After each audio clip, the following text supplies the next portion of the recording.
Good evening to one and all. I am Ravi, Assistant Professor, Department of Electronics and Communication Engineering, SPCE, Bengaluru. It gives us a great pleasure to extend a very warm welcome to one of you on behalf of Sri Venkateswara College of Engineering from the Department of Electronics and Communication Engineering for the AICTE sponsored 3 days online workshop on personality development, career planning skills, and entrepreneurship training under the scheme Samruddhi. First of all, we would like to thanks to the AICTE, the management and the principal of Sri Venkateswara College of Engineering for their support and encouragement for conducting today's event. Despite of anything, this occasion cannot be fulfilled only with the presence of great eminent personalities. So, we would like to invite all the dignitaries who have accepted our invitation to be the part of this live event. Firstly, it's a privilege to welcome our beloved chairman, Sri B. Muniyappa sir, and dynamic and supportive Chief Executive Director, Dr. Shashidhar Muniyappa sir, for this event. Due to sir's busy schedule, sir not able to join this event. However, sir has conveyed best wishes to the program. Next, it's my privilege to welcome our the today's guest and speaker, Dr. Shobha Anand Reddy, Director, Trust for Rejuvenation of Environment and Nature Development Trends, Bengaluru, for this live event. We welcome you, ma'am. Thank you. I have one more distinguished speaker with us for the today's session, Mr. Deepak Puranik, co-founder, Kreedagala, Bengaluru. On behalf of management, principal, and from the head of the Department of Electronics and Communication Engineering, we would like to welcome you, Mr. Deepak Puranik, sir. We welcome you, sir. Thank you. I feel so privileged to welcome our beloved and supportive principal, Dr. Suresha, sir, for this event. We welcome you, sir. Thank you. Now, I would like to welcome our ever supportive head of the Department of Electronics and Communication Engineering, Dr. Shivashankar, sir, for this allied event. Sir could not able to join the event due to substitute work. However, sir conveyed the best wishes to the program. Now, I would like to take this opportunity to welcome Dr. Keshavamurthy, sir, Controller of Examination SVC Bengaluru, for this allied event. We welcome you, sir. Thank you, sir. On behalf of entire SVC fraternity, I feel privileged to welcome all the heads of the departments of various departments, professors, faculty members, and dear students for this allied event. Now, I would like to request Dr. Keshavamurthy, sir, to brief about the program to the audience. Sir, please.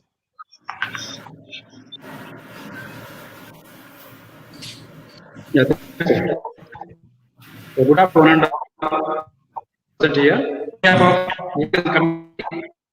Electronics and Communication, and to our honorable chairman, sir, Chief Director, Dr. Shashidhar Muniyappa, beloved principal, Dr. Suresh sir, our deputy, Dr. Asha sir, our resource person, Shobha, and Deepak Puranik sir, for associated with us in the AICTE sponsored Samriddhi Scheme. And the AICTE sponsor supporting us to it is on top on virtual planning for a student. So this main focus on the students explore the open and find dream comes true. So this program mainly concentrates on development and entrepreneurship among the benefit of this program to be enough to play the one successful life will be we cannot determine to reach goal. How we succeed only when we are and our maximum effort on it. So in this, I request all my students make the minimum utilization of this On this occasion, I would like to admire and inspire the scholarly man, Shobha Madam, Director, Trend, Bengaluru, also Deepak Puranik sir. So these are self-personality and nature by choice. Trained various students to put their and it's a great privilege for everyone here to meet such a wonderful person and your knowledge. Once again, I feel to AICTE, our principal, lecturer, and resource person, my dear faculty members, and my dear students for being a part of this event. Anand. Thank you, sir, for your valuable information. Now I request Dr. Shobha Anand Reddy, Director, Trends Bengaluru, to address the gathering. Ma'am, please. Respected Principal Sir and Mr. Keshavamurthy and all other faculty and dear students. Thank you very much for giving us the opportunity to be a part of your institution program, this particular AICTE sponsored 3-day workshop on personality development and career planning skills.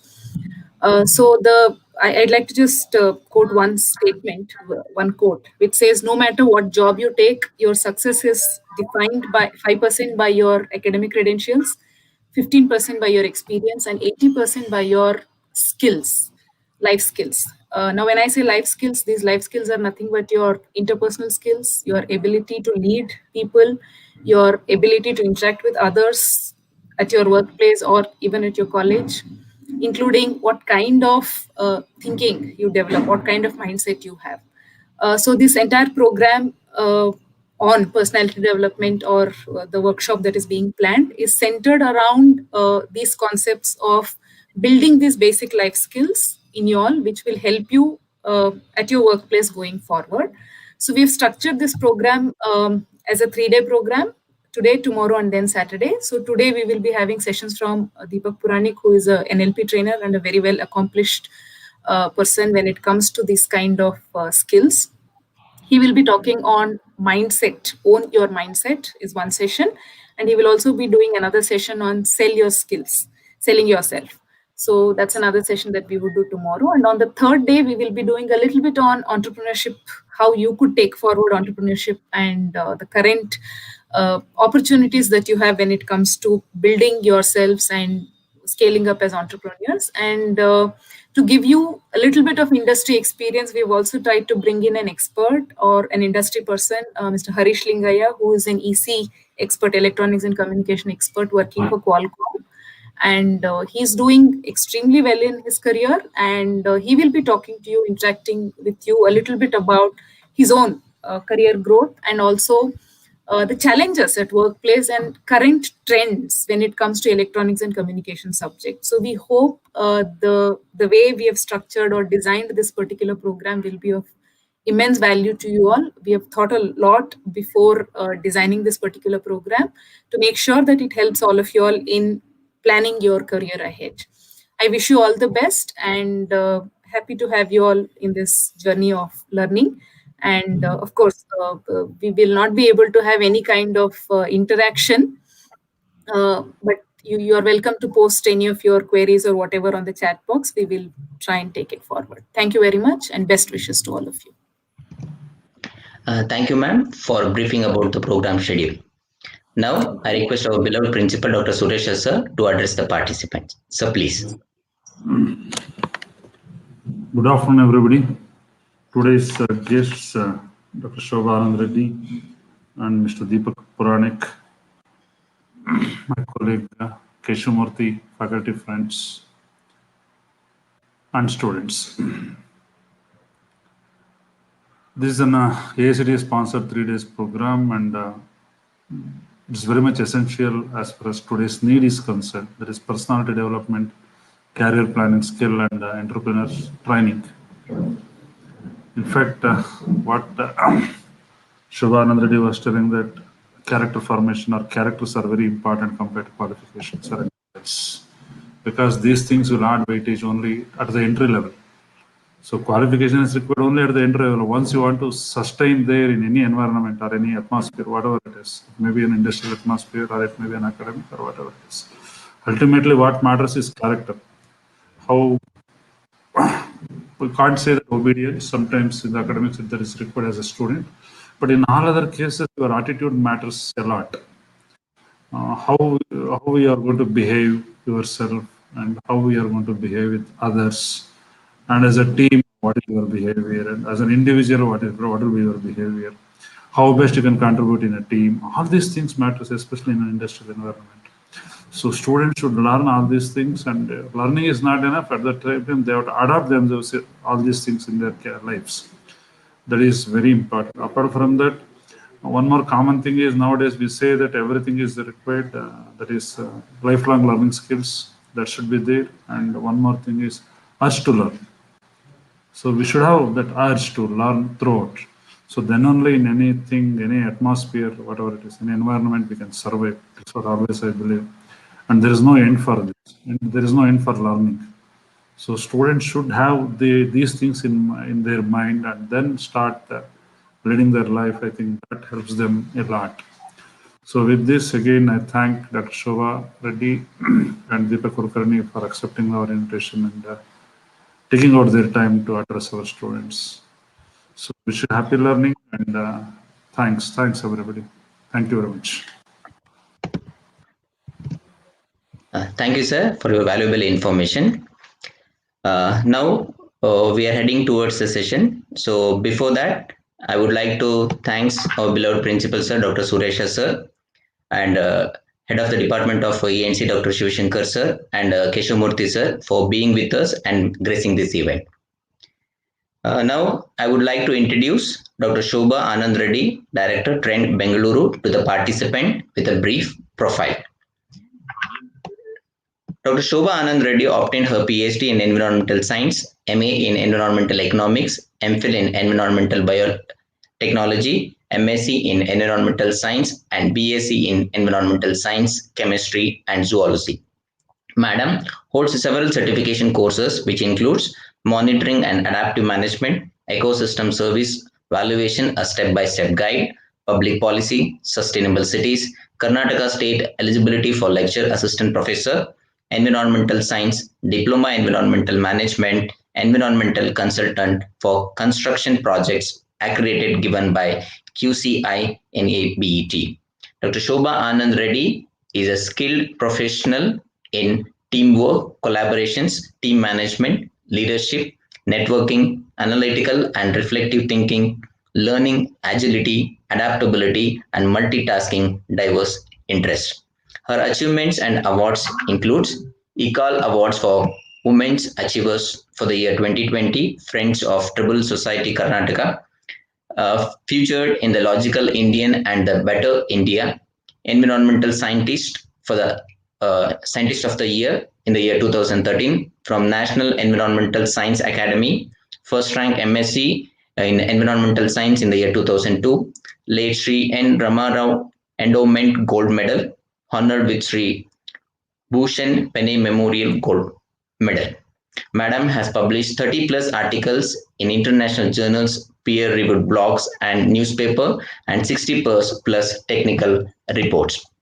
Her current area of work includes localization for sustainable development goals, off-grid renewable energy technologies, lake governance and management for the society and community people. Madam, entrepreneurial civic engagements includes sustainability practice, project management, research, public relations, fundraising and CSR engagement, multi-partner engagement, networking, collaborative, community modernization, NGO management. Now, Madam is a director of Trust for Rejuvenation of Environment and Nature Development Trends, Bengaluru, and working for the projects Intelligent Off-Grid System for Energy Sustainable Village under Mission Innovation Challenge, Department of Science and Technology, Government of India. Remote Village Rectification, Citizen Science Project, Capacity Building, that is Environmental and Sustainability. And Madam, as a co-founder of Citizen Initiated Technology Assisted Governance, that is CTAG, aims to improve governance through interventions such as e-governance and blockchain technology. Introduced and led the first blockchain technology based on project for Labor Department UOK, in which the entire fund dispersal system of Asha Deepa scheme was on BCT. And also a founder of Jalmitra, a community group working for revival of Rachehalli Lake, Srirampura, Bengaluru. And also, Madam is a Corona warrior in the government of Karnataka in this pandemic situation. Dr. Shobha Anand Reddy is a member for various advisory boards such as Center for Green Building Material and Technology, a member of Western Ghats Task Force, Government of Karnataka, a member, Expert Committee on Biofuels, Department of Biotechnology, GOI, and towards research development frameworks for India's first long-term urban ecological research site at IIHS Kengeri campus. We are so fortunate and blessed to have such an eminent resource person with us. Thank you, ma'am, for being with us. Thank you. Now, I would like to introduce one more keynote speaker, Mr. Deepak Puranik, to the audience with a brief profile. Mr. Deepak Puranik, a co-founder of Kreedagala, is a mechanical engineer by graduation, salesperson by profession, creative thinker by genes, and a poet and a runner by hobby. Sir has seen and experienced the corporate world for last 20 years through his right brain and understand the formal needs to constitute a good working environment. Sir is a NLP spin trained and holds a diploma in psychology, which has helped him to contribute to Kreedagala's concept and mission. Creating games is passion and putting them into a learning experiment is his adaptation. It's our honor and privilege, sir, for gracing this event. So with this brief introduction, I request sir to take over the session. So please. Thank you, Mr. Ravi. Thank you for the introduction. Hi, all. So having that introduction presented, I don't think any further introduction is needed. So we will straight away go into the topic. I'm going to share the screen.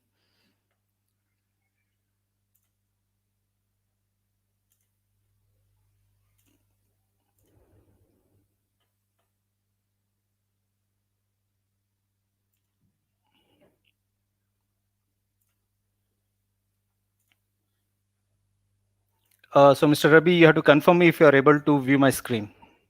Yes, sir, it is visible, sir.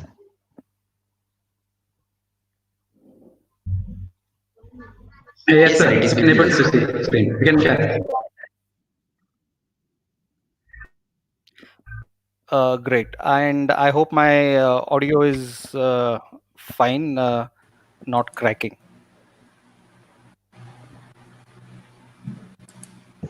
It's clear, sir. It's clear. Great. So, okay. So I would have loved if it were to be interactive session. But never the mind, we will have something interesting to learn today. So we are going to learn about mindset. So when we talk about mindset, so that is something it's of our own. We can't own anyone else mindset, or we can't claim to be owners of someone else's mind. The only thing that we can own, that is our mindset. Now, lot many times it happens, the one which we are supposed to own, our own mindset, we tend to lose control over it. So eventually, we being a social animal, it becomes so very imperative that when our mindset fluctuates, we see the impact through the result on the activities that we attempt on. Sometimes we'll be successful, sometimes we'll not be successful. Sometimes it happens that we are so very often unsuccessful. Sometimes it happens that we are so very often successful. So we really wonder why it's happening.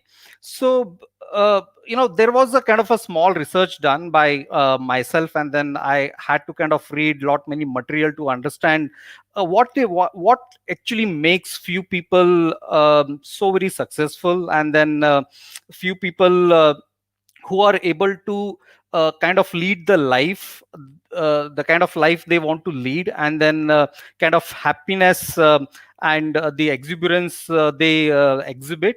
And why is that some people are always feel that they could have done better? They always feel that so there's something missing in their life. And yes, those are the people who age fast, and then feel that the life is very unfair. The surrounding the society and the surrounding people are not really treating them well. Everyone is living in the same kind of environment, same universe, same surroundings. Why is that few people are thinking that life is unfair, and then why few people are really enjoying life? So it's all got to do with mindset. So let's understand how can we really understand slot our mindset in the right perspective. And it becomes so very important for a student like you, wherein right now you are kind of if it's the right word, you are sponsored by your parents. Right now you are studying in a very good engineering college. You have got a platform to kind of learn and develop your skills, but eventually this is just the beginning. Yeah, so what you have to be facing is something, the large pay is ahead in your life. And then how successful will you be in your life is all dependent on the kind of mindset that you would exhibit. Now in this learning session, I'm not going to tell you what is right, what is wrong. So I'm going to tell you by doing what will happen, and then eventually it's left to you what is that you are going to choose. So when we talk about mindset, it's largely classified into two words, fixed and growth. Now if I have to uh, ask you which, if you are asked to pick one of this, fixed, a word fix or growth, which one will you pick? If you ask me, 90% of us who are been who have had a kind of a upbringing what otherwise society provides. And I believe all of you who are studying in engineering, all are privileged, had a decent upbringing, so we think alike. So definitely you'd pick growth or fixed. Why? The question comes, why we would pick growth? So the answer lies in few of the below words uh, that are listed. Now if you see, there are words like suffocation, learning, end, success, possibilities, talent, scarcity. Now if I have to kind of uh, slot these words, uh, whether they are appealed or connect with fixed, or they are connect with growth. So let's go by word. These are only few words I picked, but it's a little important to know what is fixed and what is growth. Now when I think of word suffocation, I definitely associate word suffocation with fixed. So I'll kind of slide it towards left, towards fixed. When I look at the word learning, I definitely connect word learning and associate with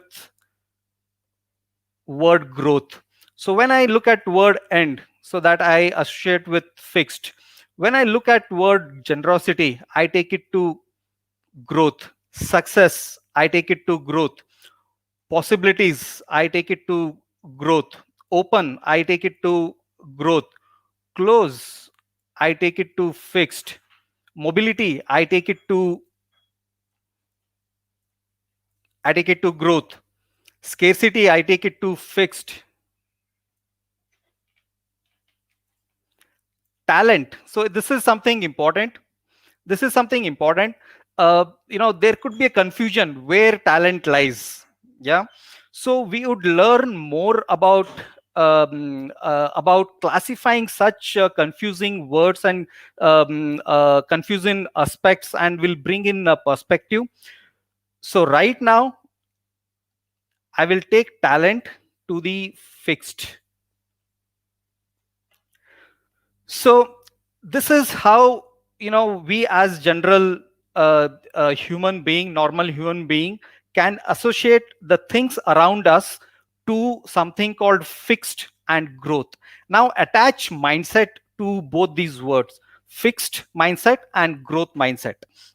Now, if you look at fixed mindset appeals suffocation. It appeals something that is ending. So it talks about closing the things. It talks about scarcity in life, or scarcity in our mind. It talks about, when we talk about growth mindset, it talks about learning. It talks about generosity. It talks about the possible success. It unlocks the success. It talks about the possibilities in life. It talks about openness. It talks about agility and mobility. I'm not touching talent yet, because we'll see why did I classify talent into a fixed mindset.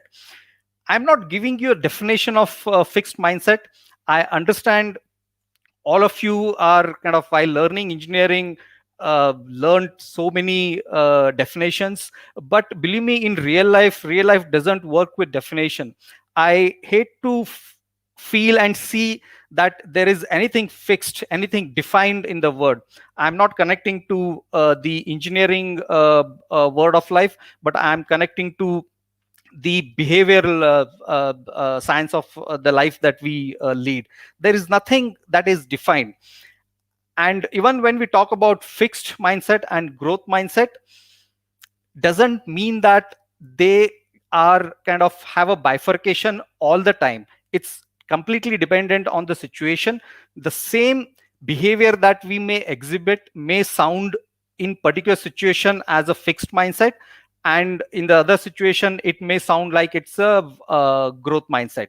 So we will look at this. We'll look at few of the example. We'll look at a few stories, so real life stories. So before I kind of touch on this slide, let me narrate you a small story that it's about an interaction that I had with one of my friends who stays in Pune.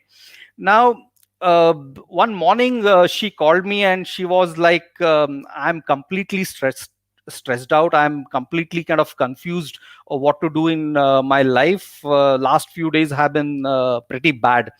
So she is my kind of school classmate, so I know her pretty well, but we never had spoken about the mindset each of us carry, because among friends we kind of we don't get to become so very formal. But when she actually asked for an help, she was telling me that she's like looking a little distressed, stressed, confused. Then it was my responsibility to kind of really help her across. So I thought, let me not dig deeper into what she's going through, what kind of situation she's went through, who were the people around with her in the recent past who would have created that kind of stress. But I asked her 2-3 questions. So it was like pretty funny conversation. Then I kind of asked her, so before you really seek advice from me, I have few questions to ask you. She was like open for that. I told her it's going to be like a quiz, so I could ask you a question, you have to answer me. So I'm going to ask you 5 questions, so you have to answer me 5 times. So she was kind of okay. So what I thought, because not to bring the pre-assumptions of the situation that she's into, I really want her to kind of understand what kind of exposure that she needs to overcome the stress and the confusion that she had. So my first question was to her. That was the IPL season that was ongoing. So the first question that I asked her was, in the recent match which CSK won, when Mahendra Singh Dhoni was interviewed, he said, when he was asked what is the uh, key factor that contributes to their success, you know what he said? He said it's not about what we do on the field, but it's got a lot to do with our culture and behavior in our dressing room. So I asked her, so when Dhoni said this, do you agree with this? And her response was straightforward: I completely disagree with this. How can a culture in dressing room can translate into a success on the cricket field? Because what they do in dressing room is completely different than what they do in cricket field. Cricket field required the skills that required to play cricket, to ball, to field. It's more on the agility, it's more on the physical power. So she was kind of in complete disagreement. The second question I had asked, I asked her, I'm more of a sports person, so I kind of think like a sports person, and I connect human behavior with the with the sports situations. The second question I asked her was, why do you think Usain Bolt was so very successful in his life? He won 3 gold medals back to back in Olympics, which no one else has done. Why do you think he could achieve that? Her answer was again very straightforward. That's because of his skills. He is born skilled person. So it's like, yeah, he was meant for that. So he has skills which no one else has. Then I was like, okay, now I know what your problem is. I actually need not go up till 5 questions. I can probably give you the solution or the root cause of the problem right away. But just to confirm, I told her I will ask you one more question, which is related to your work. Can you answer? So she was like, go ahead. Then I was like, do you think the stress that is created and the confusion that you have right now, it's all because of you, or do you think it's because of the people around you? Now again, her answer was, she told, I'm pretty fair to myself. It's all because of people around me. It's because of the people who I work in the organization. Then I was pretty sure. Then I told her one thing. You know what? Let us not get into the situation that you are into right now, but there's something larger aspect that she needs to look at. She needs to look at the life with different perspective. So I told her she is suffering with fixed mindset syndrome. Fixed mindset. So a person who thinks that the culture is not related to the performance and success. Fixed mindset. The person who thinks that it's just skill, it's only the skill that takes someone to kind of achieve 3 gold medals. Fixed mindset. There are a lot many things that come into picture. There's a perseverance, there's a urge of learning, there is a curiosity, there is a respect, there is a discipline. There is about learning from the failures. Usain Bolt would have gone through all this. And I'm not saying the person who came second or third wouldn't have gone through all this, but Usain Bolt was one stage ahead in unlocking that fixed mindset and then embracing that growth mindset. And the third question, when I asked her, do you think, are you the one who is responsible for what you're going through or someone else? She was like, I'm all fine. I'm fair to myself. What I'm doing, I know, and then there is no flaws in what I'm doing. It's all because of others. It's about blaming others for the situation that you are in. Such a fixed mindset. So I told her she requires to look at life with different perspective. She need to understand what is mindset is all about. So understand how do mindset influence our life situations. So I kind of I didn't counsel her. I didn't kind of give her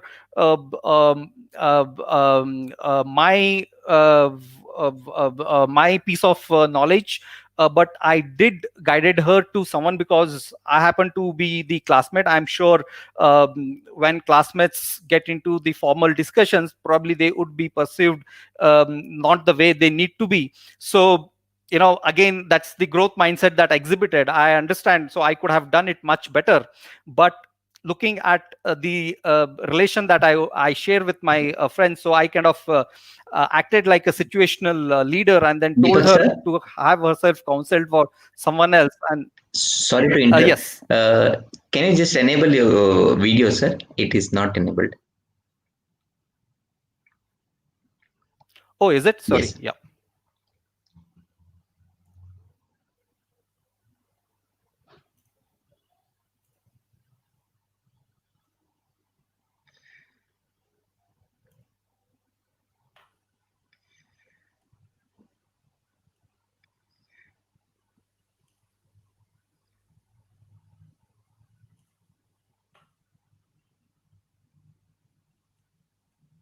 Yes, sir.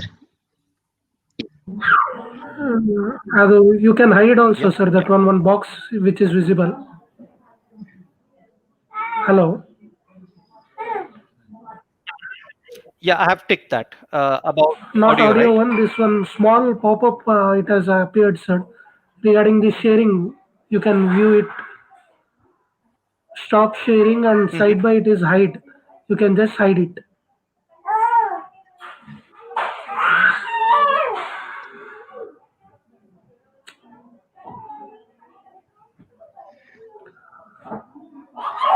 Sorry, again you need to share it. Yeah, yeah.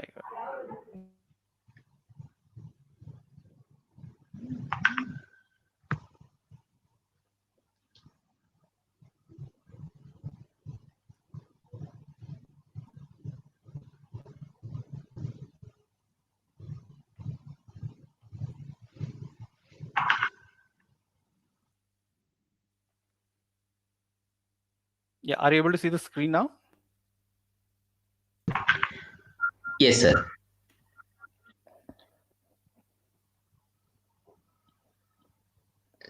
Yes, sir. You can enlarge it. Yeah, sure. And there's an option. This you can hide it, sir. This pop-up window is there, no, sir? Stop sharing, hide. You can do. Thank you, sir. Yeah, yeah. Thank you so much. Please let me know in between if I lose my audio or video. Yeah, Sure, sir. great. Yeah. So so it's important to kind of look at the situation, and then you would be able to see through a person whether what kind of mindset they are exhibiting. Now, if someone has to kind of align with the society they are living in, again, I'm not saying it's right or wrong, but I would definitely prefer the growth mindset. Now, you all are like engineers who are going likely to be getting into the corporate world. Few could be starting their own entrepreneur ventures. Few probably would be going for higher studies. But it's so very important that whatever you do, uh, how would you do it? Because uh, you would be facing the real competition when you get into the real world scenario. For if you ask me, uh, if you I mean, I studied with probably in my town, I kind of passed out my 10th standard and 12th standard with another 15,000 people. But if you look at it now, after 25 years, there are only 2 or 3 or 4 of them who are kind of really kind of heading the Fortune 500 companies. Now, I'm not saying the rest are not successful, but someone's vision is, so we all got into graduation, we all got out of engineering college with the vision that we would become someone like that. We would want to head the business, become business heads in Fortune 500 companies, CEOs of Fortune 500 companies, but few were able to achieve.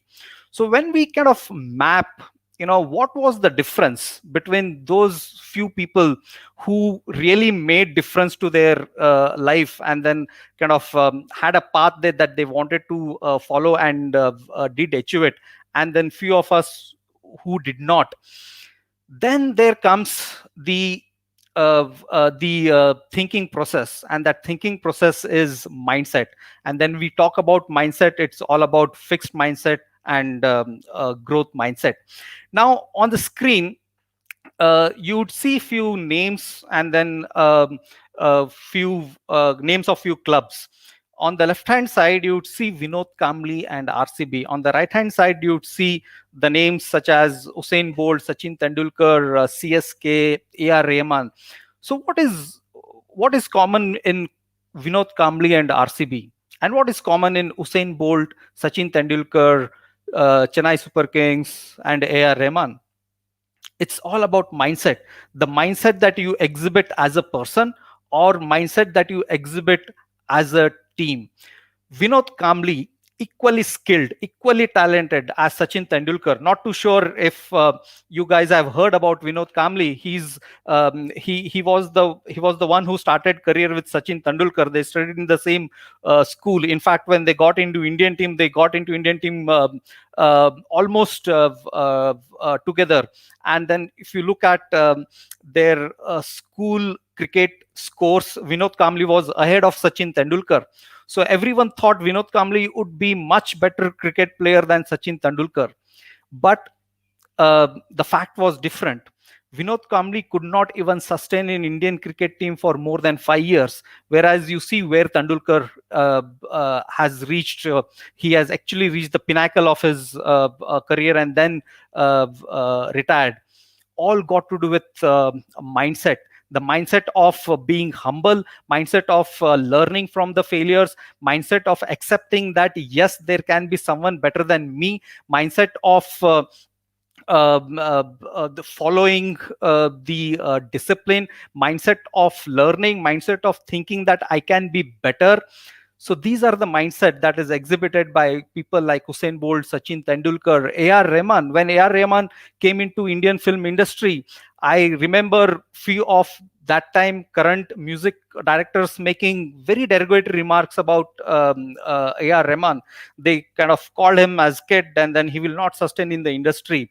And look at it now. The people who were kind of the leaders in Indian film music industry at that time when they started career with AR Rahman. AR Rahman still sustains, and he's only growing and growing. And then we don't see those names who made derogatory remarks on AR Rahman no more. They are not existent.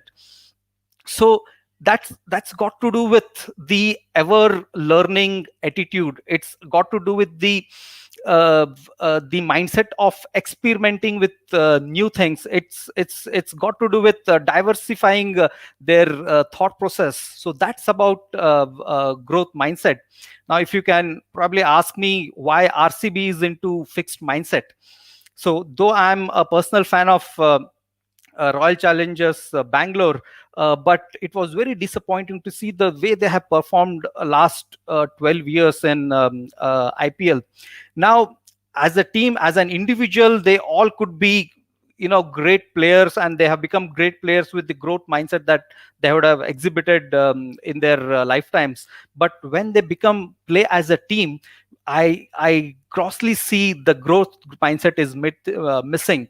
They largely depend on their only key 2 or 3 players, and then those 2-3 key players don't perform, the whole team collapses. So what it says that the team is unable to build the confidence in rest of the players when the key players fail.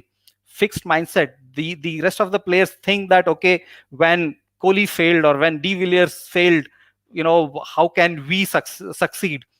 So that's the fixed mindset, and this is what we've been observing over years and years and years. So it's not only about the individual mindset, it's about the mindset as a team and as a group that you exhibit.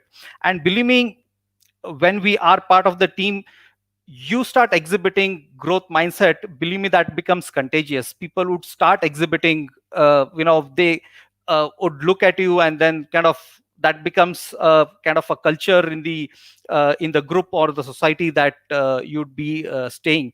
And that's the difference, the successful between the successful organizations and the not so successful organization. And that's the difference that good leaders bring in compared to not so good leaders. So what eventually growth mindset and fixed mindset lead into? So growth mindset basically leads into rather help people reach ever high level of achievement. We saw the examples of Usain Bolt, Sachin Tendulkar, A.R. Rahman, etc. And then fixed mindset, you consistently exhibit fixed mindset. You don't learn from your mistakes. You blame others, that eventually bring a plateau of early, and people would eventually achieve less than what their full potential is. So it's very important to kind of see, when you are in a situation, what is that you are exhibiting, whether it's a fixed mindset or it's a growth mindset. So let's see, how can we structure this? How can we identify ourselves, whether it's a fixed mindset or the growth mindset that we would be exhibiting when we are in a specific situation. So let's understand what fixed mindset is all about. So as I conveyed earlier, you all like definitions, so we can kind of converge the whole thought process, the things that we discussed so far, into few lines. Fixed mindset, what it provides, it defocuses leading and focuses on leading and focuses on bossing. It only talks about giving instructions to others, but not about nurturing others. It doesn't talk about collaboration. It talks about only believing that I'm the best, and then you rather follow what I'm doing. Fixed mindset stops learning the moment first success is touched. So very often I have seen this: highly skilled, highly talented people, highly talented individuals who would do great the moment they are exposed to challenges and the situation. But the moment they see a success, the moment they get a promotion, the moment they get a recognition, they think they are the best, and then that's it. And then they stop learning. They stop they stop aspiring stop aspiring achieving higher things. So they become stagnant. This is a biggest problem of fixed mindset. The person who would have come till that stage, till with the focus on growth mindset, the moment he sees a success, suddenly he converges, he gets into different mindset, changes his mindset. And many times it happens without we knowing. It requires you to kind of take a step back and then see what's going wrong. Am I kind of getting into a closed nutshell? You have to look around people, what is that they are doing. You kind of see you kind of stagnant for a couple of years in the organization, then you kind of have to realize something is going wrong. I mean, I'm probably kind of what I was 2 years back is I'm not the same person today. So what is that I need to enable? That is how the growth mindset has to be cranked again. So in fixed mindset, people very often blame others for their failures, and they don't give credit to others for success. They stop thinking in lines of innovation and creativity.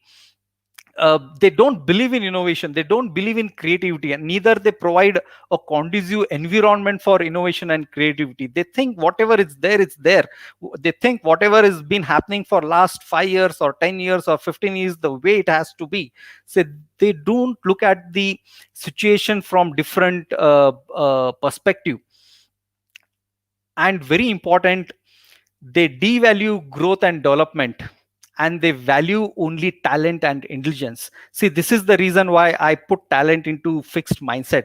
See, talent is something that you can't change, but you can acquire, new skills, new perspectives to apply that talent in different levels and different space. The moment you think it's just the talent that can give you a success, and talent can be nurtured and developed to an extent, not beyond it. You have to find a way where you have to apply your talent. So application comes with growth mindset, not with fixed mindset. The moment you think I am talented and then I can achieve the things that I aspire for, that's the biggest misnotion that you'd be carrying. Now, in college, while you are studying in the college, definitely there would be few bunch of boys or girls who are regarded as the talent hub. No doubt they are talented, but what's very important is that they kind of see that how that talent is applied in different different applications. So as they travel the journey of life, they have to see how to use that talent, but not depend on what it used to be, and then think that the same talent and same exposure is going to make them successful. And the people who are viewed as not so talented right now while in college or school, they can always acquire new skills, and then when they get into the newer situations, you get to see that how which was not recognized earlier as their talent becomes a key skill and talent for them to shape up and then be successful in their life. So if you don't think you are talented right now, nothing wrong. It's just that you don't have a situation where you can exhibit your talent right now, and that situation might or would come later in your life. All that you have to make sure that keep learning, keep acquiring new skills, keep learning from the failures, keep learning from the achievement of other people. So that is something that you can do, and eventually when the growth mindset sets in, success is just the byproduct. And this is about growth mindset. What growth mindset does, it unlocks true potential of any individual. It provides inside locus of control. So when we talks about inside locus of controls, it's largely got to do with the emotional intelligence. It's very simple. Now, if you exhibit growth mindset, you tend to be more emotionally intelligent. So emotional intelligence is all about being aware, being aware, managing yourself. That is about controlling yourself, and then being aware about the society that you're living, and then managing the society you live in. So the growth mindset is the locus, and that provides the locus of control. So once you are aware about yourself, you can manage yourself, and eventually that would help you to manage the society around you, and then the people around you. So growth mindset is to be more resilient and to cope with the failures. We often see people, rather students, getting into stressful situations and then committing crimes, harming themselves. All that happens because they think there is nothing left beyond that situation. They think nothing can be improved. They think people wouldn't pardon them, forgive them for the kind of mistake that they would have done. But eventually, nothing is fixed. Everything is dynamic. They just have to think that if they give some time and then try to make themselves understand to people and then understand others' perspective, things would eventually fall in place. They just have to learn from that situation. The failure could be a perspective of others people, but that may not be actually a failure. So you just have to give time and then exhibit this growth mindset, and be resilient, and then learn from the failure. And growth mindset builds attitude. And what is that attitude? If I don't have it, I can learn it. Now, it's not that if you don't have it, you would never have it. If you learn it, you will get it. So it's as simple as that. It can be in technology, it can be in sports, it can be in art, it can be in anything. And there are few things, you may not be able to learn it, but you can achieve it through collaboration. So that is another great growth mindset, collaboration. So not necessarily you need to have that skill or talent to exhibit, but you want to see it in the environment that you live in. You can always collaborate. The word runs on collaboration, but we often fail to think that there is someone or there is something that we can collaborate to kind of come over a specific problem, or to address the larger issue, or to be successful in life. So remember, this word collaboration is very, very important, and is the key ingredient of growth mindset.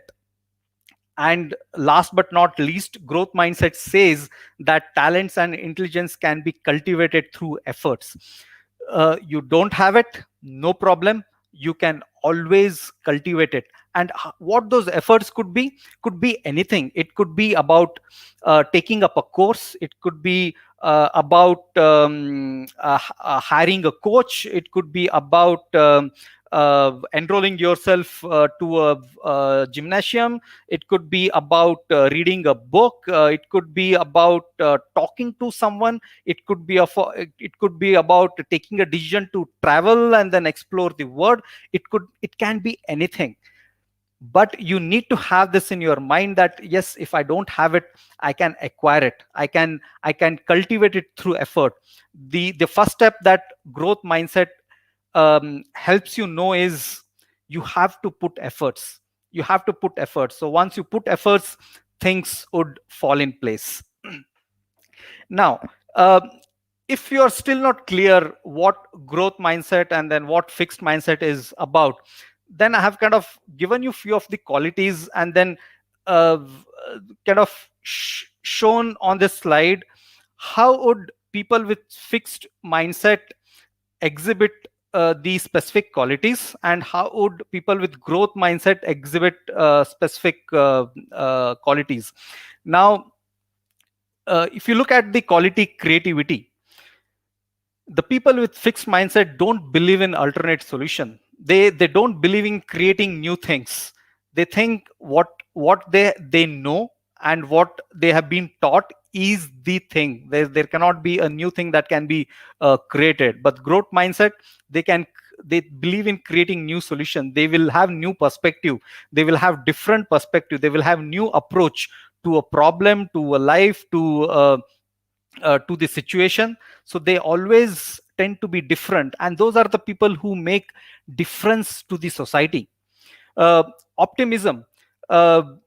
Fixed mindset people always find faults. They blame others. They always look at the situation from negative perspective, whereas growth mindset people look at the possibilities. They are optimistic. They think that okay, things can be better, things can be improved, but it will not improve by itself, but I have to contribute to that improvement. So they look at things from that perspective. They feel that word is friendly, so they feel the word is fair to them. There are people who are there to support, and they are with always the positive aura. Ability to empower others. Now these are the qualities you often see in corporate environment as well, and these are the qualities which differentiate between the successful employees, successful leaders, and not so successful employees and leaders. Now, ability to empower others. Now, people with fixed mindset, they always discourage learning. They think they are the best. They think people should work on their instructions. They are scared if they empower others. They don't trust others. But people with growth mindset, they show confidence in other. They encourage learning. These are the best coaches. People with growth mindset are the one who can create new talents, new ideas in the organization or in the society they live in. Ability to communicate. Fixed mindset people hardly have two-way communication. They don't encourage the open dialogues. They talk with very closed mind, thinking that there wouldn't be any outcome if they have the open dialogues, because they have preconceived things in their mind, and they don't believe that there can be a better way that can come out with communication. Whereas growth mindset people, they are quite open minded. They believe in effective communication, two-way communication, and they believe in developing rapport with the people whom they are communicating with. Empathy, a great quality, and this quality comes only with growth mindset. So people with fixed mindset people, they hardly empathize people. They distrust people. They don't help people. Even if they help, they do not help for the reason the help would have required. But someone who can empathize the situation can provide the right kind of help to the situation where the help is being extended. So people with growth mindset can truly understand the feelings of the person or the situation that they are into, and then they are able to empathize them better. Confidence. Fixed mindset people are, most of the time, they are arrogant, and then they will not try new things. They fear the failure. Whereas the growth mindset people, they have high self-belief, take risk. They have a courage to try new things, and they are not scared of failures. Decisiveness. So fixed mindset people always take decision for self. So they don't look at the benefit the decision would cause to the others. So it's my experience that whenever I have to make a critical decisions, I always look at the priorities. So decisions that I'm making, whether that decision helping the humanity, number one. Then if yes, then I look at it, is that helping the country? Then is that helping the society that we are living in? Then is that helping the family? So there are different stages, priority stages, that we look at it. And that is what precisely the growth mindset talks about. It's just not you, it's about the people and the society that you live with. And the great leaders are one who make decisions in the interest of organizations, in the interest of the team that they're playing for, in the interest of the country. And that's what growth mindset is all about. And the next quality is about humility. Humility is without humility, believe me, you cannot connect with the people. You will not be accepted as a person whom they look up to. It's a humbleness is one, which is something connects you to the other people. So people with growth mindset exhibit humbleness a lot in their behavior, but the people with fixed mindset, they love limelight, and they always look for self credit. They look at a situation and then always look for taking credit if there is a success coming out of that situation. Responsibility, very imperative. So growth mindset people accept responsibility. They stand responsible for the outcome of the task. But fixed mindset people fear taking responsibility. They always blame others. When it comes to quality of taking strategic decisions, it happens automatically when you have rest of the qualities that are listed above. you automatically take long-sighted decisions, but not short-sighted decisions. And the organizations prefer having people who have the long, the long vision for themselves and for the organization that they're working for. So that's what organizations prefer. Growth mindset people motivate others. And what's very important is about the orientation, growth orientation. Fixed mindset people, they are feared about taking feedbacks. In fact, if they take, they ignore, and then they take it as a personal feedback. So they kind of so they exhibit the kind of grudge on the people who would have given them the critical feedback. Eventually that wouldn't help for themselves and then for the others. But when you look at growth mindset people, they take it as a constructive thing for them to learn from the feedback. They feel feedback always is going to add value in their growth. Now, these are the few qualities. In any situations, you will have to exhibit one or the other of these qualities, typically when you're in a team or in a group or in the organization. So you always have to calibrate yourself. What is that I am doing? The actions that I am taking, are they kind of falling into fixed mindset situation, or are they getting into falling into growth mindset kind of person? Now, based on the situation, sometimes you may have to kind of fall into fixed mindset category, but it's okay. I mean, it's what situation demands. Probably in the short duration, you would be viewed as a person with fixed mindset, but the same decision in the long duration would be viewed as a growth mindset decisions. Perfectly fine, but you have to look at the situation, assess yourself, and then calibrate yourself on the actions that you are taking to address that situation, and decide whether it's a fixed mindset or it's a growth mindset. This table can be a good tool for broad understanding that how fixed mindset person would behave, and then how would growth mindset person would behave. So these are the few behavioral chart in different situation. I would have loved to hear from you guys the recent situation that you would have faced, in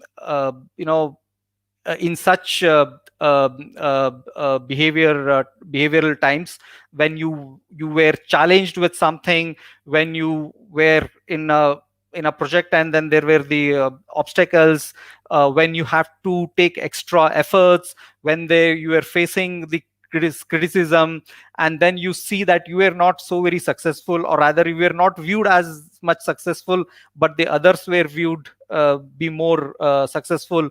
What kind of behavior did you exhibit? Now, again, to give you a kind of a broad map, how would fixed mindset people exhibit their behavior, and then growth mindset people exhibit behavior in these situations. Yes, in challenges, fixed mindset people avoid taking challenges because they don't want to take risk, and then they don't want to get into the line of criticism. Growth mindset people always accept challenges, and then when they accept challenges, they just don't accept challenges. They understand what is that they need to develop for themselves in terms of skills or in terms of the resources, and then they kind of learn from others, they learn from themselves, they would have learned from their previous failures, and then take up those challenges. When it comes to obstacles, fixed mindset people generally give up. They would know that's not possible. So if there is a challenge to hit 20 runs in last over, we have seen in past many times, people would just give up, not possible. But we have seen few of those players who kind of really take up the challenge and then cross the line and then win the match for their teams. So it happens. It all happens in that fraction of a second, that what you'd be thinking when you are facing the next ball. If you are like with a fixed mindset, believe me, your actions wouldn't reflect your mindset. If you are growth mindset, automatically the attitude comes into picture, and then you'd see the efforts being put to win the match. So it's all about in that fraction of second. The more the habit that you cultivate of growth mindset, more you would behave growth mindset as a practice, as a behavior. It comes by itself. You don't have to really bother also whether it's a fixed mindset or growth mindset. But to cultivate this habit, you have to practice and practice. Similarly, in efforts, criticism, and success of others. Now, if I have to touch the last point, success of others, this is something we more often. This happens with the people, the kids, 10 years old kids, or 18-year-old teenager, or 40-year middle life person, or the aged people of 60 years. This is always a challenging situation. Success of others. Doesn't matter, what stage of life we are in, what kind of situation we are in. Success of others is something always we find it difficult to accept. So, but the best thing to cultivate is kind of take success of others as an inspiration to you, and the opportunity to collaborate with the people who are successful. The moment you see if the success of others pains you, believe me, that is something really pinch you as thorns, and then you would never be able to come out of that mindset where you would start addressing your next challenges. You always look at it as a threat. When you pursue something as a threat, believe me, you end up addressing, you end up into that well of threat. You would never look at coming out of well and then looking at the larger bird's eye view. So this last point, success of others, is something that you have to be deliberately be viewing and classify yourself into a growth mindset when you get into that situation.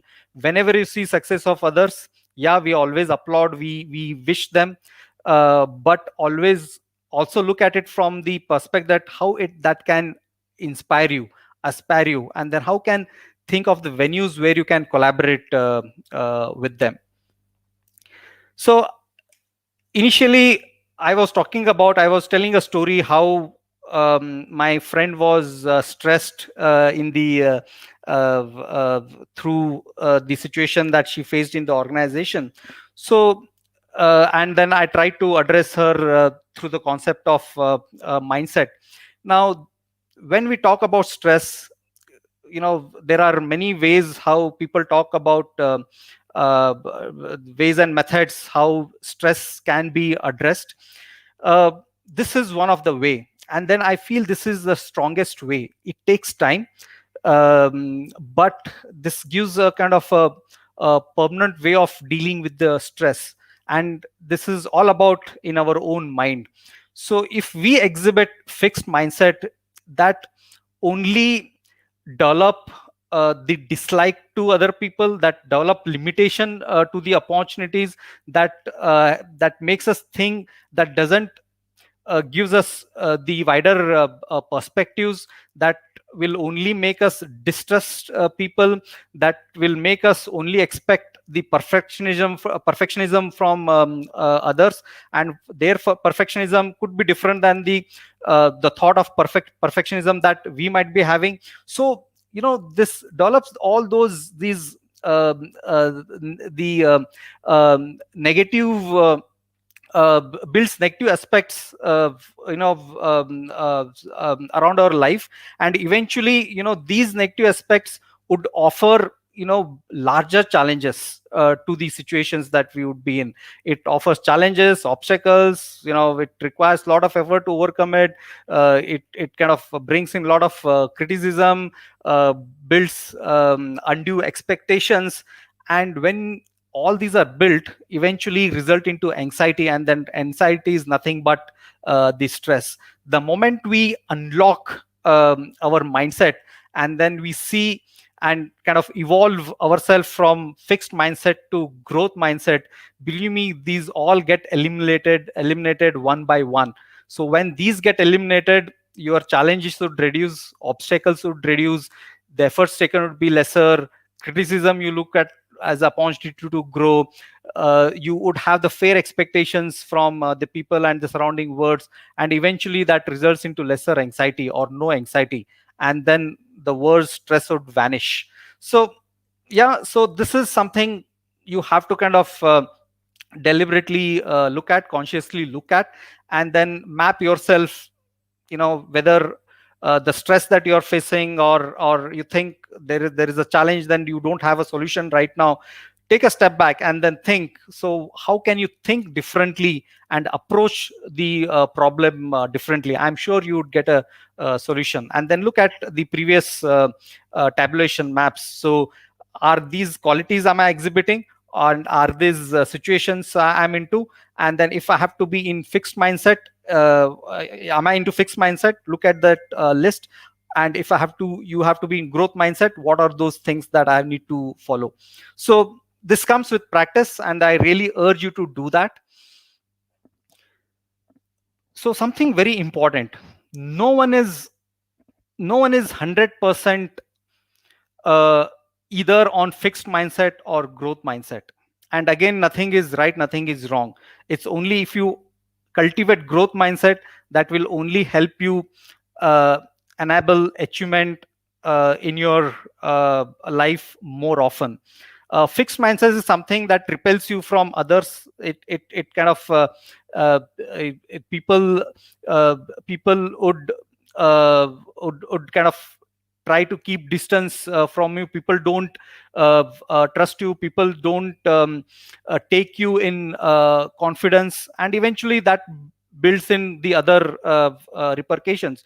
So it's important to kind of exhibit growth mindset, but believe me, no one is 100% growth mindset person, nor 100% fixed mindset person. So you have to understand that every individual fall in a spectrum of both fixed mindset and growth mindset. Many times it happens that I'm a highly growth mindset person at family, and then exhibit a lot of fixed mindset when I'm in office. I'm highly growth mindset person when I'm with friends, but I'm a kind of fixed mindset person when I'm with friends of my with my wife's friends. So it all might happen, but what's important is you have to kind of see, is that really helping you? Is that really helping your family? Is that really helping your organization? Is that really helping the society that you live in? And then kind of make the adjustments accordingly. So there is a small video I would like to run through. It's a kind of summary of all the points we discussed so far, presented in a better way, in a nutshell. So let me play this video for you.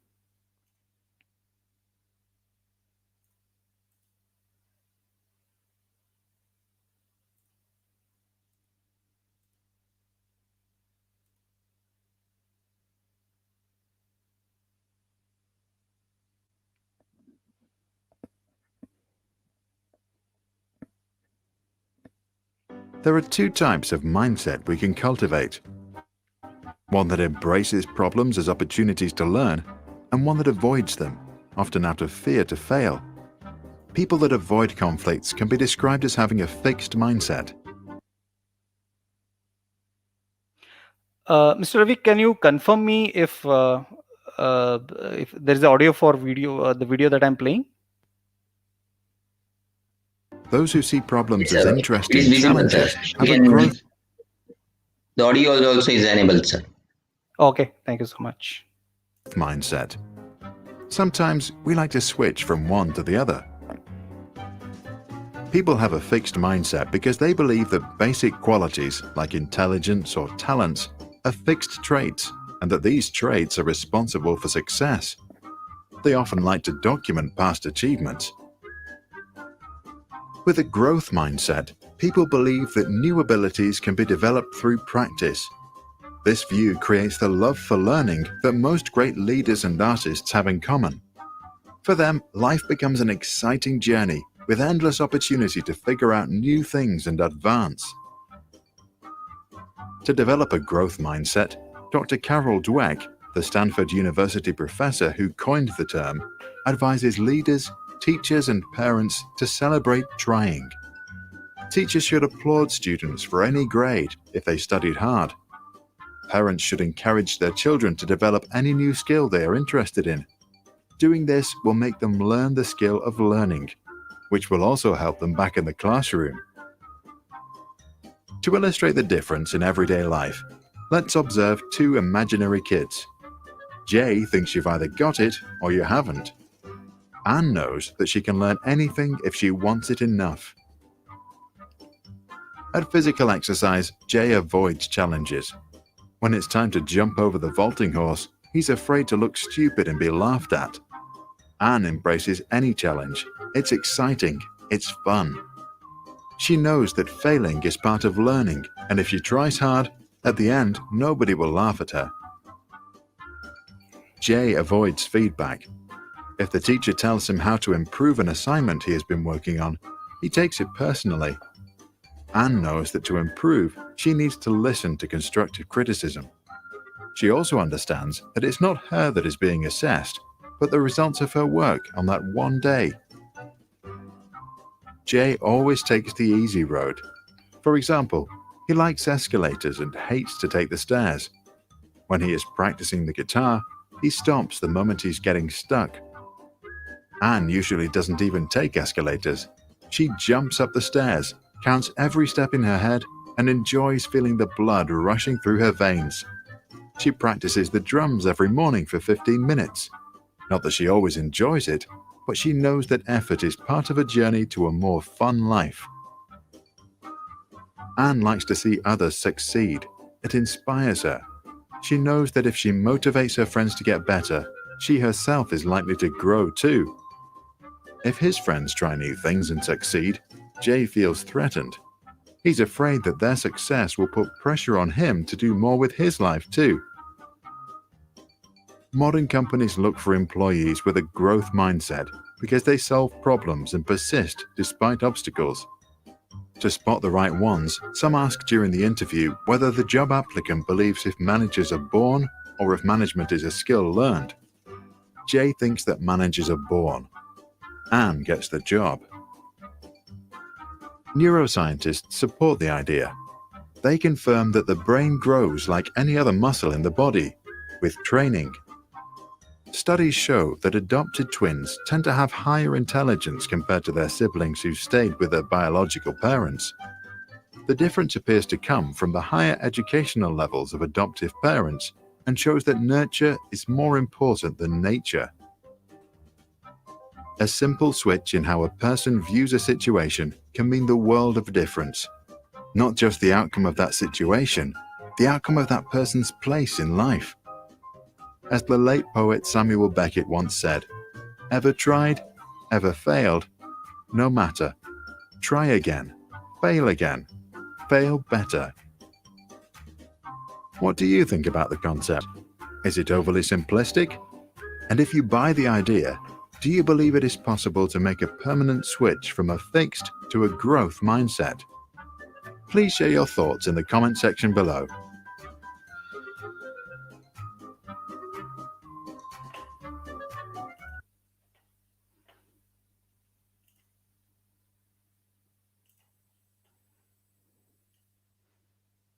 Yep. So I found that video to be very interesting. Summary of the points that we spoke about gives a kind of overview what kind of people do organizations prefer to hire. And then there was a specific question, if you noticed, uh, the interviewer asked the person whether he believes that managers are born or management can be an acquired skill. So the boy answers that they are born, but the girl answers that the management is an acquired skill, and she gets the job. So it's as simple as that. That's about growth mindset. So how do you cultivate growth mindset? Now we know what is fixed mindset, what is growth mindset, what happens if we exhibit fixed mindset often, what happens if we exhibit growth mindset often. All that is fine, but how do we really exhibit, how do we kind of develop the growth mindset? How do we start exhibiting growth mindset? Again, there's a methodology. You have to be aware. We spoke about this. In any given situation, you have to be aware what is that you are exhibiting. Are you exhibiting, are you showcasing your fixed mindset, or are you showcasing your growth mindset? In every situation, bring in the perspective. Okay, so whether you're looking at as something um, which cannot be improved, which cannot be repaired, or are you seeing it as an opportunity for you to learn and then improve upon? So simple thing, replace the word fail with learn. If you have failed, doesn't mean that you have failed. So that is basically an opportunity for you to learn. Add yet, for the situations like somewhere you think you are not good at something. So when you're telling someone that you're not good at it, uh, add you're not good at it yet. If you ask me, I'm not good at acting skills at, you'd never know, I might cultivate acting skills and kind of get into theater or some other platform. But for me, I somewhere aspire to be an actor later part of my life. So I'm not good at it at. But if I think that I'm not good at it, I may not even have an urge and curiosity to learn acting. So always see how can you look at the things differently. So that's something important. And what are the action that you can take? So very simple. Think what is that you need to learn, to develop a set of skills, or apply your talent, or to look relevant to the situation. So see what is that you can learn, what kind of information that you need to gather, and what kind of efforts that you need to put. So these can differ based on the situation that you're in, and then things that you want to do, and the place where you are. So you have to be kind of practicing these three traits of being aware, having a different perspective always, and acting upon the possible activities that would help you to change the course of life. So uh, so it's about you shifting the mode from negative to positive. So very important, and this can happen with the content that we discussed so far. Yeah, this is something important to look at it. Sometimes you win and sometimes you learn. So failure is replaced by learn. So I'm sure you should be looking at it the way that you face a same situation, same challenge where you'd have failed earlier. When you learn the reason why you failed, and then acquire the knowledge and the information, and I'm sure when you face the same situation again, you'd win. So replacing failure with learning is something very, very important. And then the kind of is a backbone of mindset thinking process. So there are other tools that you can use to kind of cultivate positive growth mindset. So there is something called SWOT analysis you must have heard about.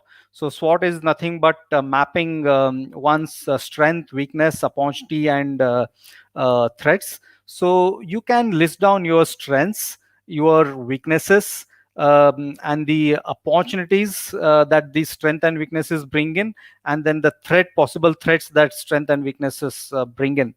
So this is a very good exercise to know or to be aware about yourself. So this would really help you to position yourself in the team, in the organization, or in the society. So knowing self is something very important.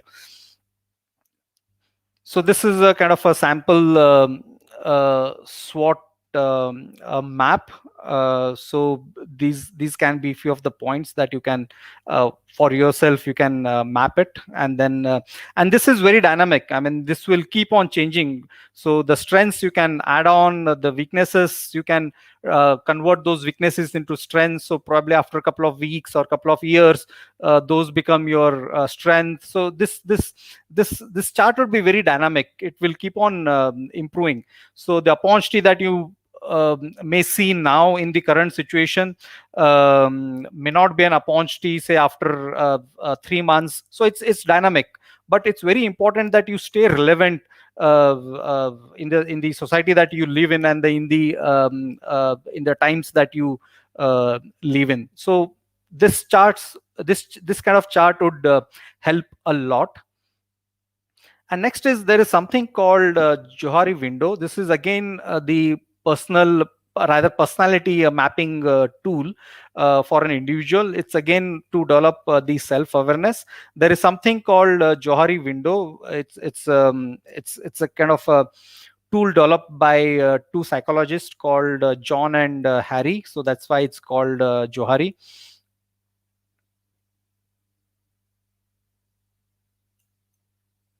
Yeah, and so it talks about 4 windows: open window, blind window, hidden window, and unknown window, and how they are defined. So open window is something where it says that this window comes from the 2 factors. Then the factors are known by self and known by others. That means, you are a kind of a very open person. So whatever strength and weaknesses that you have are known by you, and then known by the others means that could be team members, the people in the organization, or people in the society.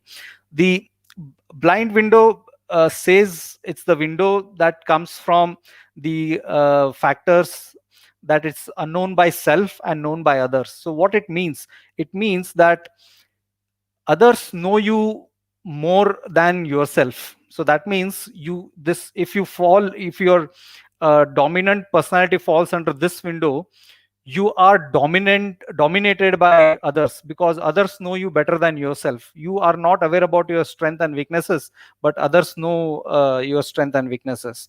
So it's a very kind of a dangerous spot to be in. The third window is hidden spot. So this is about known by self and unknown by others. That means you are like self-aware. You know what your strength and weaknesses, your qualities, your traits are, but others do not know. So what happens eventually, if this is a dominant window in your personality, others wouldn't know what to expect from you. So eventually what will happen, that they don't know, I mean, when to kind of approach you, what help to ask you, what are your talents, what are your skills, what kind of work that need to be allocated to you. So eventually you'll become a kind of a person in isolation, and then lose relevance to the team and the organization. And the fourth quadrant, very interesting quadrant, it is about unknown by self and unknown by others. So this is something, the larger the dominance of this window is definitely harmful lower is better, but this is existence in this you can see in every individual. So idea is to kind of reduce and shrink this window always. And how can you do that? You can kind of cultivate hobby, you read book, you make new friends, you travel. This is something that you don't know. There are a few traits and a few type of personality that exists in you. When you are exposed to newer situations and newer circumstances, there you get to know that, okay, there is something like this also exists in me. There is such talent available in me. So it's important to kind of unearth this spot. So if you look at typical corporate environment, you are more preferred and you would grow faster when this window is larger, open window is larger. And how can you kind of make this window larger? Simple, by shrinking the other three windows. And how can you shrink these windows? Blind window, you can shrink by having feedbacks. Take it as a constructive feedback. Understand what others are thinking about you, and then accordingly learn and correct yourself, and then grow. How do you kind of reduce the hidden spot? By self disclosure. Tell people what you are good at. Get into social networking domains. Talk about your skills. Upload a few things. Make friends. Make new friends. Tell them what your achievements are. So the more you disclose, the more people will get to know you, and then this window will shrink. And the third one we already discussed, unknown spot. It's all about self discovery. The more you self discover, the more you shrink this window, and then the open window would enlarge. So these are the few tools how you can really stay relevant to the team and the organization and the society that live in. And this is what would help you to exhibit a growth mindset. The more you know yourself, the more relevant you can be when you are with others.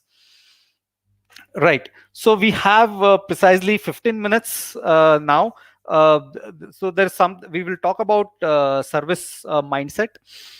So in service mindset, so this is part of growth mindset, becomes very relevant, very important when you start serving for an organization. So organizations work for certain cause, and then most of the organizations that you possibly get placed into would work for the organization's profitability. And profitability is directly related to the people whom they serve, and the people whom they serve are called as the customers. And customers wouldn't come back to organization for service and do not pay if they don't receive the right responses, the expected responses, if their demands and if their expectations are not met. So service mindset is so very important to ensure that the expectations are met, customers are addressed to their requirements, and you do not build that dissatisfaction and displeasure into the customers. So customers are so very important for any organization. The moment the organization sees that an individual is not aligned and carry a mindset that requires to treat customer rightly, will not be entertained or encouraged in those organizations. So it's important that we cultivate this mindset. Again, it's not a rocket science, it's a common sense, yet we very often fail to exhibit. So let me quickly run you through this mindset. So there are there could be many other perspective also to this concept of service mindset, but from my experience and then from the research that I have done, there are 5 major mindset one can acquire and learn to be to exhibit a good composition of service mindset. The first one is you can afford to be generous. Now, many times we act so very stingy. We carry a mind of scarcity. We feel that, there we have to kind of give a worth to a person only when he pays that much worth back to us.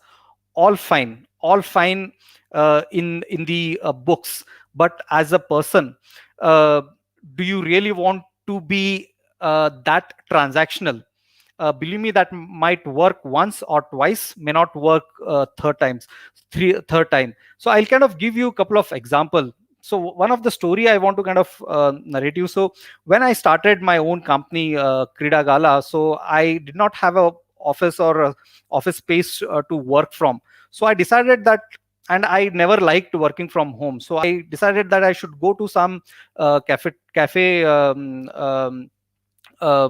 shop, and then kind of work from there. So I chose the first thought was to go to cafe coffee day and then kind of start working from there. So I thought, they may not allow me to work for a whole day, but let me kind of have an experience. As a person, I not very often went to Starbucks and cafe coffee day earlier, but I thought let me try now. So very first day I went there. So I kind of I had around 2 hours of work to complete. So I sat there, kind of opened my laptop. I kind of started working. So I thought, if I kind of sit there without ordering anything from cafe coffee day, would look little embarrassed. So I kind of went and bought 1 cup of coffee, paying 100 rupees. So I kind of sat there and started working. Then kind of I worked for 1 hour, 2 hour. So that continued. I had a couple of calls coming from the clients. I had to send a few important proposals. So that 2 hours became 4 hours. And I didn't realize that was almost 4 hours. Now imagine, I just had bought that 1 cup of coffee, paying 100 rupees, and had occupied that space for 4 hours. So I was kind of after my work, I just kind of wrapped things around, closed my laptop, and then I started driving back home. So while I was driving back home, I was just realizing the day was pretty good. I was able to kind of build good networks and very successful proposals. The overall, there was a lot of positivity in what happened in last 4 hours. Then I was wondering what went right, what was so good about all that. There are a couple of things that came into my mind. I was sitting there for 4 hours and had bought only cup of coffee, paying 100 rupees. Not even once a staff from cafe coffee day came and told me that, Mr. Deepak, you have paid for only cup of coffee and you are occupying it for 4 hours, and that is not done. You to continue sit here, you either buy 1 more cup of coffee or buy something to eat, or vacate the place. Not even once they came and told me. So every time I looked at them, they always smiled, as if like, we have enough. You kind of carry on with your work. We are there to support you. I felt it to be amazing. So that is mind of generosity. That is the kind of mind of abundance. It's like telling, we have enough. We are well secured. It's all for you. So services for you. The next thing I observed. So when I kind of had a cup of coffee, I kind of went to take an additional sachet of sugar to add into coffee. When I asked for 1 sachet, the person who is there at the counter, he kind of put his fist in the bowl and then gave me around 3-4 sachets. So he was like, sir, for you. So I was like, no, I need just 1. Sir, you keep it with you. If you need more, you use it. Otherwise, we'll take it back later. sense of abundance. Do we do this? We kind of, if someone asks, we kind of ask for one, we give half. Why to kind of waste? The sense of saving is good, but sense of generosity is something, really build that rapport with the people who are servicing.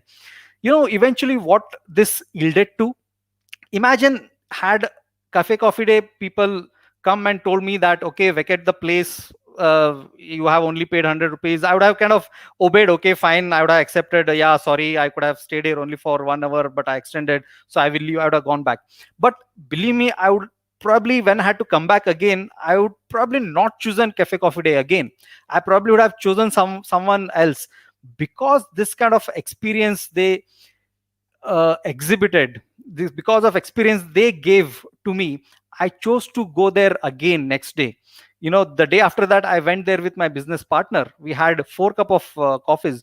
The day next to that, I kind of called a client for a meeting, so we had a lavish lunch. And since then, for last 3 years, I've been kind of going there at least 3 to 4 days of a week. And imagine the kind of business that I offered them, just because of that one instance of mind of generosity and abundance they exhibited to me. They would have lost in that 4 hours probably around 300 rupees. Had I vacated, there could have been 3 more customers would have come and then paid them 300 rupees, buying 3 more cup of coffees. But they lost that 300 rupees. But what they have earned, they have earned probably more than 2-3 lakhs rupees from me, and then from my recommendations that I told to people that cafe coffee day is an amazing place to go and work for. So this is about sense of abundance, sense of generosity, so that you can always carry. Next is about always give an importance to customer, sometimes more than the for the company. So this is a kind of a little debatable point, but yes. So customer becomes much more important. It's like this: when cafe coffee day gave me the sachet, 4 sugar sachets, yeah, obviously the profitability is reduced by the amount of, or the cost of those 3 additional sachets. But what it ensured customer satisfaction. And one more point: try avoid saying no to the customers. So it's always like, give them the alternate option. You can say no, that yeah, we cannot do this, but you have an option. We can't do this, but there is another person who can do that for you. So always kind of try to give an option. So that's what service mind talks about. The third service mindset is about it tells that you look good when you make your colleague or your friend look good in front of the customer. So it's about sense of team. It's about supporting each other.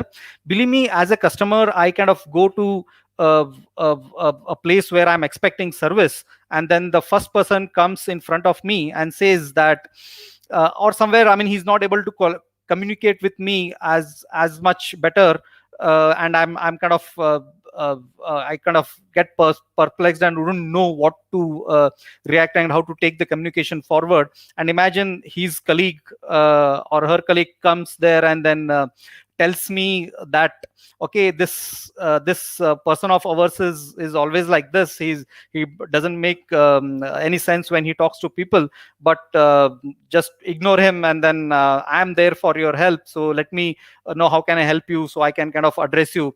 So that moment I might be okay with this kind of behavior. But if I have to come again there, I have to take the service again from that client, from that customer, I would think twice. What if I go there today again, and then I have the same person, and the other person is not there? So these people are like very inconsistent. So I rather avoid going there and then go to their competitors and then take the services. But imagine had that person come in that situation and told me that, don't worry, I think he's in he's not in a shape today probably, but what actually he meant to tell you is this is what he meant. Please ignore if he was not able to convey. Otherwise, he always takes care of clients in the expected fashion, but today probably something is wrong. But believe me, you are in right hands. He will take care of your further requirements. Believe me, that gives me so much of confidence and faith in that company. Next time when I go there, doesn't matter if he's there or not there, the other person is there or not there, but they have such a culture that they always take care of the customers and then support each other. So this mindset is something very important. You look good when you make your colleague look good in front of the customer. Fourth mindset: understand customer expectations. So very important. Don't start delivering your services and solutions without understanding the requirement. I'll quickly run you through. I have 4 minutes. I hoping to wrap up in next 4 minutes. I'll run you through the situation. I was going back from office. I was going back home. So my son called me and then told me, Appa, can you get me a phone? Can you get me a pen? I have a lot of homework to do today. So I'm running short of ink. So can you get me a new pen? So I was like, oh, great. My son has asked for the pen, which he doesn't do very often. He's in a mood of studying. So I thought, let me buy him a pen. So for that, what I did, I went to a nearby mall.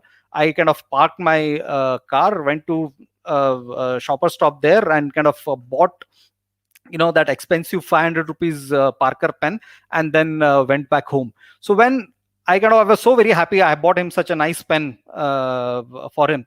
So but when I went there and then told him, Atharva, Togo, I have bought you a pen. So he looked at the pen. He was like, Appa, what you have brought? I don't want this. He just threw that away. And then he tells me that, Appa, I wanted the 10 rupees gel Maxwell pen, which is available right outside the house in that small shop. So, it's like I thought I have exceeded my customer's expectation. I have given him something more than what's required. But what he wanted was something different. So this eventually created displeasure in customer. So we get overexcited sometime. We start delivering what we have without understanding what is required. So it's very important that we understand, communicate, and understand what are customer expectation and start delivering what is required. These are all very important factors that come to your rescue when you get into the corporate life. The fifth mindset, very important: never ever fight with your customers. If you fight, lose every fight. Believe me, if you fight with someone, those people would never come back to you. It happened a couple of years back that jewelry shop person fought with my wife, to whom she was so very loyal. She was buying jewelries from that particular shop for last 10-15 years, but this particular instance, the new manager fought with her for some reason, and for the reason that he was not wrong, she was wrong, but he still fought and he won the argument, and then he was very proud about. But eventually, see what happened. The customer was wrong, obviously my wife was wrong, but eventually what happened, she came back and then she told that she decided not to buy jewelries from that shop again, because there are so many other people that are available to buy jewelries from. And not only that, she conveyed it to every individual whom she knew. It could be the neighbors, her friends, her colleagues, her cousins. Believe me, overnight that shop lost almost 1 crore of business for the year to come, just because their manager decided to prove his point, and to prove his point, he fought with the client. So believe me, fights can be very, very, very expensive. Always, if you fight, lose fight. Yeah, so these are the mindsets, 5 mindsets I thought of conveying. Great. So that brings to end of the session of owning your mindsets. I hope this was useful. Please do some research, go back, Google, go to go to YouTube, so you get lot many materials to look at. Thank you so very much.